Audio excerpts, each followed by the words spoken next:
이러한 책이 있습니다. 물은 답을 알고 있다. 이런 책이 있어요. 여기 보면은 이 말의 중요성과 그 말의 힘에 대해서 말씀을 하고 있습니다. 말 한마디가 사람에게 지대한 영향을 미치듯이 물에게도 지대한 영향을 미친다고 하는 책을 내놓았습니다. 그래서 물은 답을 알고 있다. 그래서 물을 한 잔 놓고도 너에게 감사한다고 하고 먹으면 그 물이 육각수로 바뀐대요. 그래서 몸이 좋아질 수밖에 없다. 그렇게 얘기합니다. 물 한 잔을 놓고도 짜증을 부리고 욕설을 퍼부으면 물의 결정체가 산산조각이 나서 인체도 해롭고 그 물을 식물에 주면 그 식물이 죽어버린다고 그렇게 합니다. 우리가 믿음 생활도 이 농론입니다. 그렇죠? 어떤 사람은 어릴 때 태어나서 부모가 예수를 믿으니까 교회 나가게 되고 어쩌다가 이제 친구 따라가기도 하고 그렇게 합니다. 그러나 그 모든 것은 하나님이 선택되었다고 하는 선택론을, 예정론을 얘기하는 것입니다. 우리가 창조되기 전에 이 우주를 창조하신 하나님께서, 우리가 태어나기 전에 하나님께서는 벌써 우리를 선택하셨다고 하는 것이 예정론인 것입니다. 우리가 믿음 생활을 해보면 굴곡들이 많습니다. 처음에는 기쁨으로 하고 헌신도 하고 하다가 보면은 시간이 지나면 지날수록 시들해지고 신앙으로 인한 문제가 생기면은 돌아서고 마는 사람들이 많이 있습니다. 그건 왜 그럴까요? 뿌리가 없기 때문인 것입니다. 나무를 보면은 뿌리를 많이 내렸는 나무는 어디에서 물을 끌어오든지 간에 물을 끌어오게 되어 있는 것입니다. 그래서 영양분을 그 나무에게 주게 되는 것입니다. 차가운 겨울도 견뎌내게 되는 것입니다. 여러분, 문제 앞에 지지 마시길 바랍니다. 우리가 문제를 신앙으로 이겨나가고 우리 신앙을 더 뿌리 깊게 내려야 되는 것입니다. 사람이 사는 목적은 성경이 우리들에게 분명하게 말씀해주고 있습니다. 웨스트민스터 신앙 고백서에도 얘기를 하고 있습니다. 하나님께 영광 돌리는 존재가 1번이 되어야 된다는 거예요. 우리에게 구원을 주신 하나님, 그 하나님께 영광 돌리는 삶을 살아가야 된다는 것입니다. 그래서 이 땅에 복음이 오고 또 한국 땅의 극동지역에 복음이 왔는데, 선교사님 통해서 왔는데 보면은 예수 믿는 사람들이 엄청나게 역할을 많이 했습니다. 본인은 양복 한 벌 못 사 입는데 선교를 위해서는 수십억을 기부하고 헌금하고 그렇게 하는 사람들을, 여러 평신도들을 본 적이 있습니다. 그것은 뭐겠습니까? 하나님께 영광 돌려야 되겠다는 그런 마음이 1번이 되어야 되는 것입니다. 우리가 예배 왜 합니까? 하나님께 영광 돌리기 위해서 예배하는 것입니다. 두 번째로는 스스로 행복한 존재가 되어져야 되는 것입니다. 누구 때문에 행복한 것이 아니고 스스로 행복한 존재가 되어져야 되는 것입니다.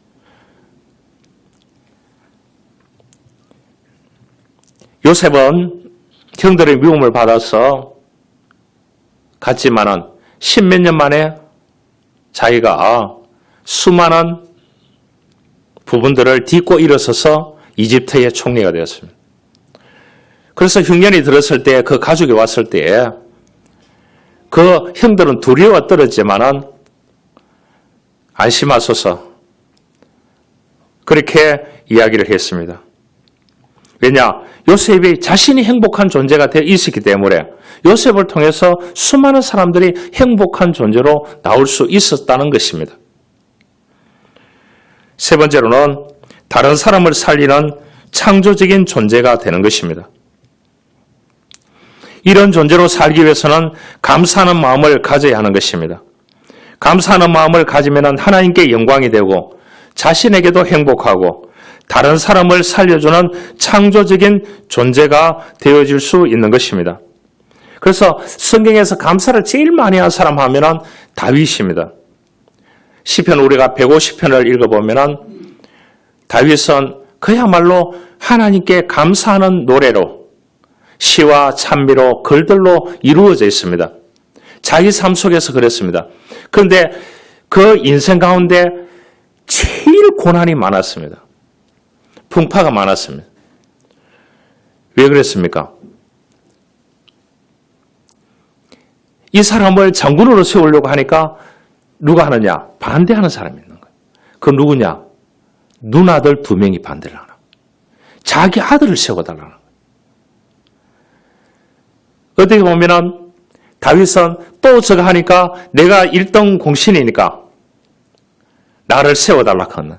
그러니까 다윗은 굉장히 우유부단하면서 다 내려놓고 성전에 가서 하나님께 찬양하고 하나님의 말씀에 귀를 기울이고 그렇게 살았는 사람 가운데 한 사람이 다윗이었습니다.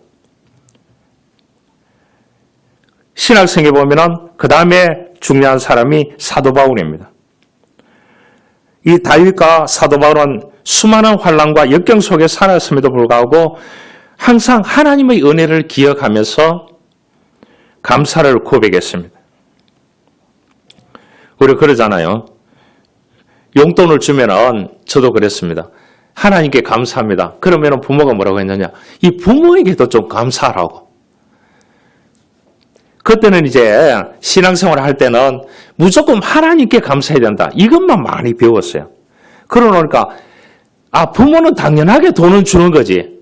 그러니까 돈을 받으면 하나님께 감사합니다. 이 말을 했다니까요. 그러니까 부모님 입장에서는 엄청나게 섭섭한 거예요. 그리고 신앙생활이 깊어지고 이렇게 하다 보니까 깨달은 게 있습니다. 1번은 하나님께 감사하고 그 다음에 사람에게도 감사해야 된다는 거예요. 자기에게 길을 열어주시고 베풀어 주시고 길러주시고 또한 여러모로 불의지해 주시는 그 부분에 대해서 감사할 수 있어야 된다는 것입니다. 오늘 이 본문은 사도 바울이 골로새 교인들에게 보내는 편지입니다. 골로새 교회 교인들에게 감사하라고. 너희가 또한 감사하는 자가 되라. 감사하는 마음으로 하나님 아버지께 감사하라 그렇게 했습니다. 이 몇 구절 되지 않는데 감사라는 용어가 계속해서 나오고 있습니다. 감사. 여러분 바울은 감사할 수 있는 조건이 그렇게 많지 않았어요. 그의 생애를 보면 가난과 굶주림, 고통으로 점철되어 있습니다. 일생을 나그네이자 감옥에서 거의 다 보냈습니다. 나그네로 감옥에서. 그러나 주님의 복음을 위한 목표 속에서 그는 언제나 가슴으로부터 샘물처럼 흘러나오는 감사를 하나님께 고백했는 내용이 오늘 15절에서 17절 말씀이 되겠습니다. 사도 바울이 이 편지를 기록한 곳은 어느 별장이나 안락한 저택이 아니라 로마 감옥에서 보냈어요. 여러분 복음을 전하다가 로마 감옥에 잡혀서 언제 죽을지 모르는 그 확정 날짜를 보고 있는 그러한 가운데서 골로새서 교인들에게 보내는 편지입니다. 감사하라고. 감사하라고. 대단하지 않습니까? 자기는 제수의 몸으로.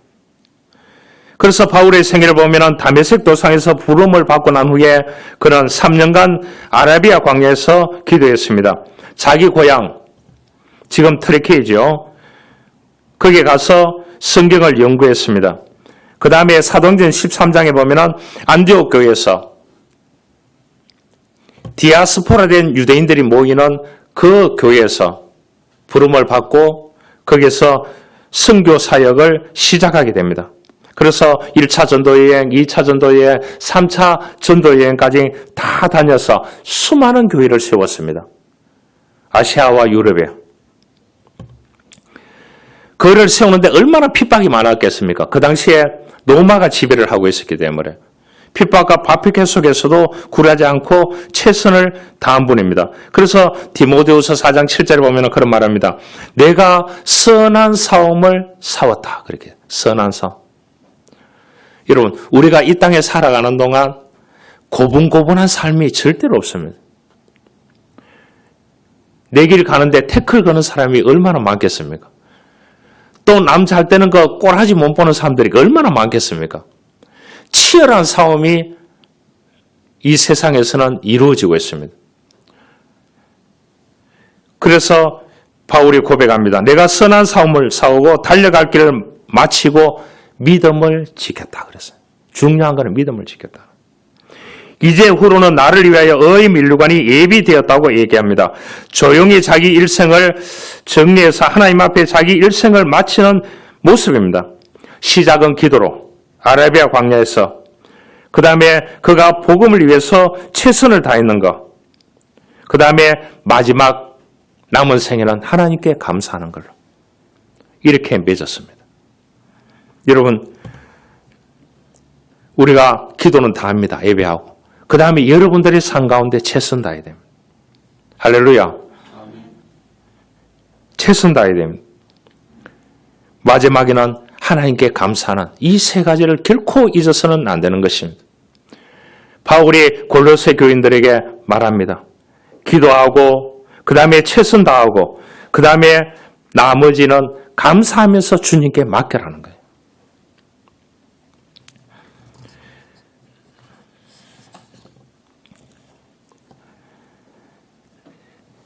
아메리칸 인디안 가운데 체로키 부족이 있습니다. 전해 내려오는 이야기인데요. 부족의 원로 전사가 있습니다. 손자에게 삶에 대해서 가르치면서 사람들 마음 안에는 일어나는 전투에 대해서 설명합니다. 사람 마음속에 2마리의 늑대가 싸우고 있다고 그렇게 얘기했습니다. 손자에게.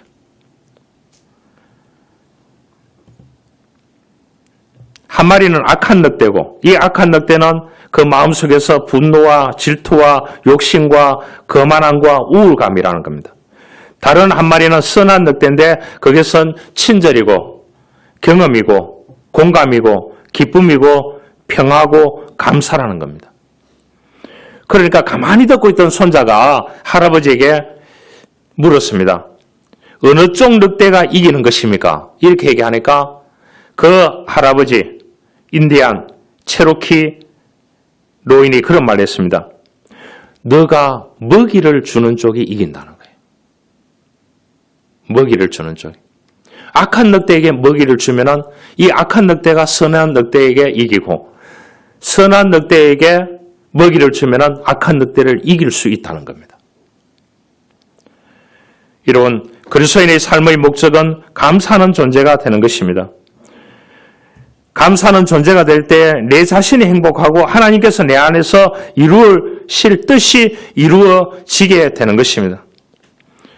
보면은 늘 불평만 늘어놓으면서 사는 사람이 있습니다. 이것도 불만, 저것도 불만입니다. 아이들을 보면은 부모님을 아주 못마땅해 하는 사람들이 있어요. 아이들이 있어요. 우리 부모님이 돈이 많은 부모였으면 얼마나 좋을까. 이렇게 생각하는 아들, 딸들이 수두룩합니다. 수두룩합니다. 경상도 말로 하면 천지백갈입니다. 그렇죠. 어떤 사람은 환경 탓만합니다. 자신이 능력이 부족해서가 아니라 타인에게 다 돌리는 겁니다. 에디슨이 무슨 말을 했습니까? 천재는 1%라고 했어요. 노력이 99%에서 주어진다고 그렇게 말을 했습니다. 땀을 흘리면서 노력하지 않으면서 부모가 천재로 낳아주지 않았다는데 원망하고 불평합니다. 어떤 사람은 나라를 원망합니다. 이 한심한 나라에 태어났으니 내가 이렇게밖에 안 되지. 미국이나 영국이나 이런 데 태어났다면 내가 노벨상까지 받을 수 있는 사람이 될 수 있을 텐데 이렇게 생각하면서 세월을 보내는 사람이 있다는 말입니다. 여러분, 감사가 없는 사람이 너무 많습니다. 감사하는 마음을 가지면 어떠한 환경 속에서도 일어설 수 있는 것입니다. 예수님께서 말씀합니다. 너희는 마음에 근심하지 말라. 평안을 너희에게 끼치노니 곧 나의 평안을 너희에게 주노라. 내가 너희에게 주는 것은 세상이 주는 것 같이 아니하리라. 너희는 마음에 근심도 말고 두려워하지도 말라. 그렇게 말했습니다. 우리는 그리스도 예수 안에서 구원 얻은 자로서 어떤 경우에라도 감사를 고백해야 됩니다. 감사에는 두 종류가 있습니다. 상대적인 감사가 있고 절대적인 감사가 있습니다. 상대적인 감사는 환경과 조건의 영향을 엄청나게 받습니다. 기분 좋으면 감사하고, 기분 나쁘면 불평하고, 잘 되면 감사하고, 잘 안 되면 불평하고, 자기 뜻대로 되면 감사하고, 자기 뜻대로 안 되면 불평을 하게 됩니다. 그러나 절대적인 감사는 어떤 환경과 어떤 여건과 어떤 조건 다 필요 없습니다. 다윗같이, 사도 바울같이 하나님의 은혜가 임함으로 어떤 환경과 어떤 형편 가운데서도 감사하게 되는 것입니다. 구약성에 보면 하박국서가 있습니다. 하박국이라는 그 시대에 신발 한 컬러로 사람을 바꾸는 인신매매가 이루어지는 그러한 시대 속에서 하박국 선지자가 하나님께 외치는 내용이 있습니다. 비록 무화과 나무가 무성치 못하며 포도나무에 열매가 없고 감람나무에 소출이 없고 밭에 식물이 없으면 우리의 양이 없으면 외양가에 소가 없을지라도 나는 여호와를 인하여 즐거워하며 나의 구원의 하나님을 인하여 기뻐하리로다. 모든 근거를 하나님께 두고 감사했다는 겁니다. 로마의 네로 황제 시대에 유명한 네로의 스승이 있었습니다. 그 스승은 세네카입니다. 세네카의 말 가운데 이런 말이 있습니다. 운명이라는 것은 순종하는 자는 수레에 태워서 가고 거역하는 자는 끌고 간다. 그런 말이 있어요. 이 말을 뒤집어서 말하면 우리 인생을 감사하는 자는 수레에 태워서 가고요. 불평하는 사람은 끌고 간다는 거예요. 끌려간다는 거예요. 그러면 그 인생이 어떻게 되겠습니까? 어려운 인생이 될 수밖에 없는 것입니다. 예수님께서 사마리아 지방을 지나가실 때에 한센시 나병 환자들이 있었습니다. 10명이 있었는데요. 선생이요. 예수님 보고 선생이요. 우리를 좀 불쌍히 여겨달라고. 고쳐달라 하는 것이 아니고 불쌍히 여겨달라 그랬습니다. 10명이요. 그렇게 하니까 예수님께서 대제사장에게 가서 너희 몸을 보이라 그렇게 얘기했습니다. 예수님께서 거기서 안수기도 해준 적이 없습니다. 내 몸을 제사장에게 가서 너희들 몸을 보여라 그렇게 했습니다. 여러분, 가는 도중에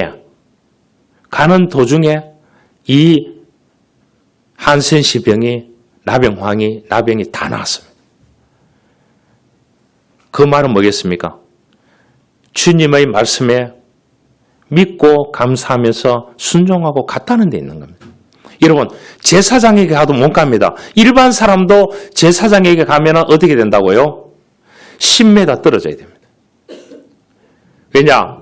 대제사장은 성소에 들어가서 하나님과 1:1로 만나는 그러한 사람들입니다. 성소에 레위 자손들 가운데. 그런데 이 나병 환자들이 가가지고 제사장한테 보일 수 있습니까?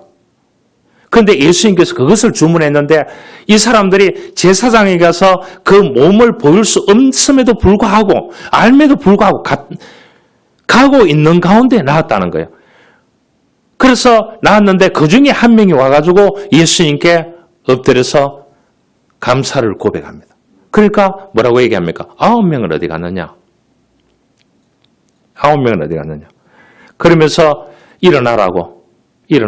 내 믿음이 너를 구원하였노라. 60만 고쳐졌는 것이 아니고 너 영혼도 구원받았다고 예수님이 선포했습니다. 여러분, 우리가 조그만한 거 얻더라도 하나님께 감사하기를 원합니다. 여러분들에게 도와준 사람이 있습니까? 티끌만침 고마움을 느낀다면 그러한 분에게도 감사하는 삶을 살아가야 되는 것입니다. 옛날 농촌에는 물을 퍼내는 이 펌프가 있었습니다. 저희 고향집에도 있었습니다.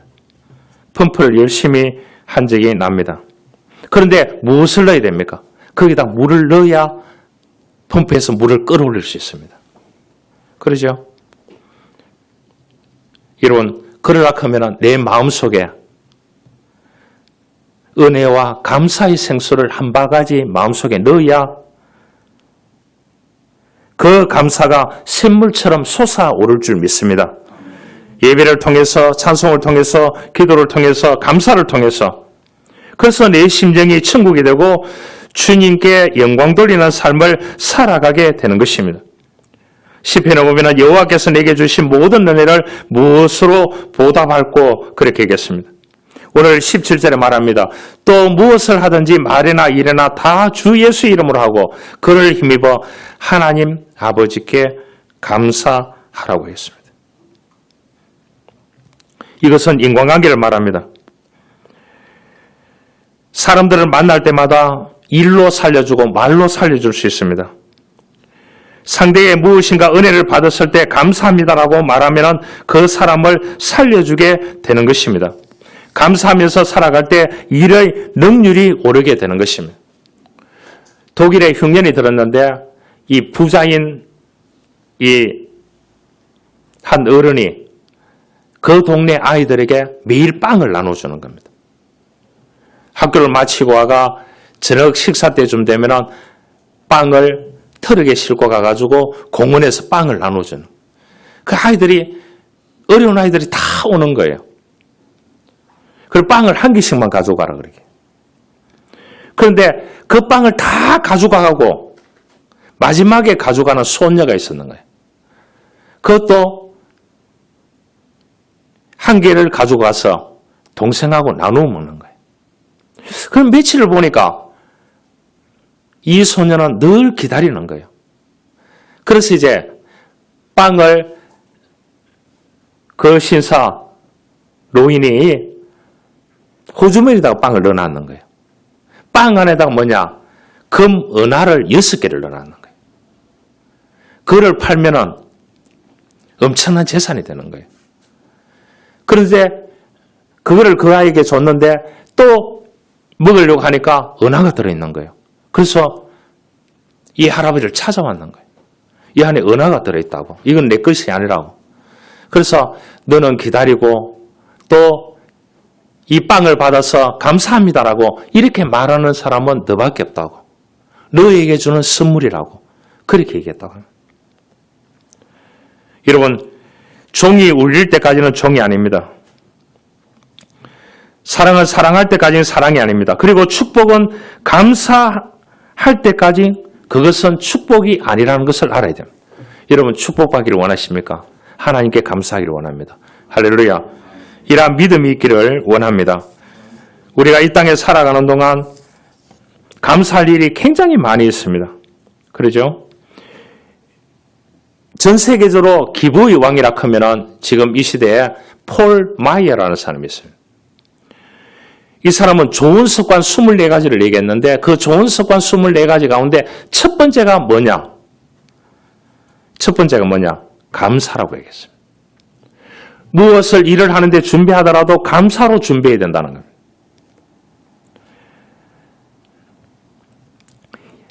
혹시 우리가 그렇게 생각할 수 있습니다. 이미 성공한 사람들이니까 저렇게 말하는 거겠지. 혹은 운이 좋았던 거야. 그렇게 생각하십니까? 그것은 착각입니다.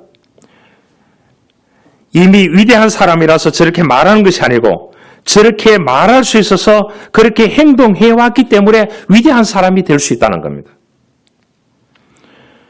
불행한 환경에 처했더라도 그 대신 다른 것을 얻었으니 100% 실패한 것은 아니라고 받아들일 수 있어야 되는 거예요. 여러분, 아픔을 통해서 배운 것이 있습니다. 그러니까 사람이 겸손해지는 겁니다. 계속해서 고속도로만 달리는 인생을 살아간다 하면 어떻게 되겠습니까? 휴게소에 쉬어서 정말로 어렵고 힘든 사람을 도와줄 수 있느냐? 없습니다. 감사력이 부족한 사람은 성공한 사람을 곱지 않는 시선으로 보면서 깎아내릴 궁리만 하게 되는 것입니다. 이래서 발전이 없는 것입니다. 여러분, 감사력을 높일 수 있기를 원합니다. 좀 더 긍정적이고 좀 더 낙관적으로 볼 수 있기를 원합니다. 그래서 하나님께 감사의 기도를 하고 그 다음에 나에게 주어진 일을 최선을 다해서 하고 마지막에는 하나님께 감사하십시다. 오늘 사도 바울이 골로새 교인들에게 주는 내용입니다. 감사하는 자가 되라. 감사하는 마음을 가져라.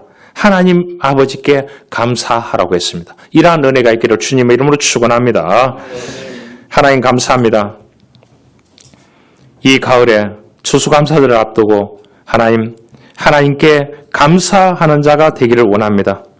사도 바울은 어려운 환경과 역경 가운데서 말씀합니다. 여호와 하나님께 감사하는 자가 되라고, 감사하는 마음을 가져라고 그렇게 고백하고 말씀합니다. 주님, 우리에게 이러한 은혜가 있기를 원합니다. 하나님의 아버지께 감사하는 자로 살아갈 수 있는 우리 믿음의 사람들이 되어줄 수 있도록 축복하여 주옵소서. 구주 예수 그리스도의 이름으로 기도하옵나이다. 아멘.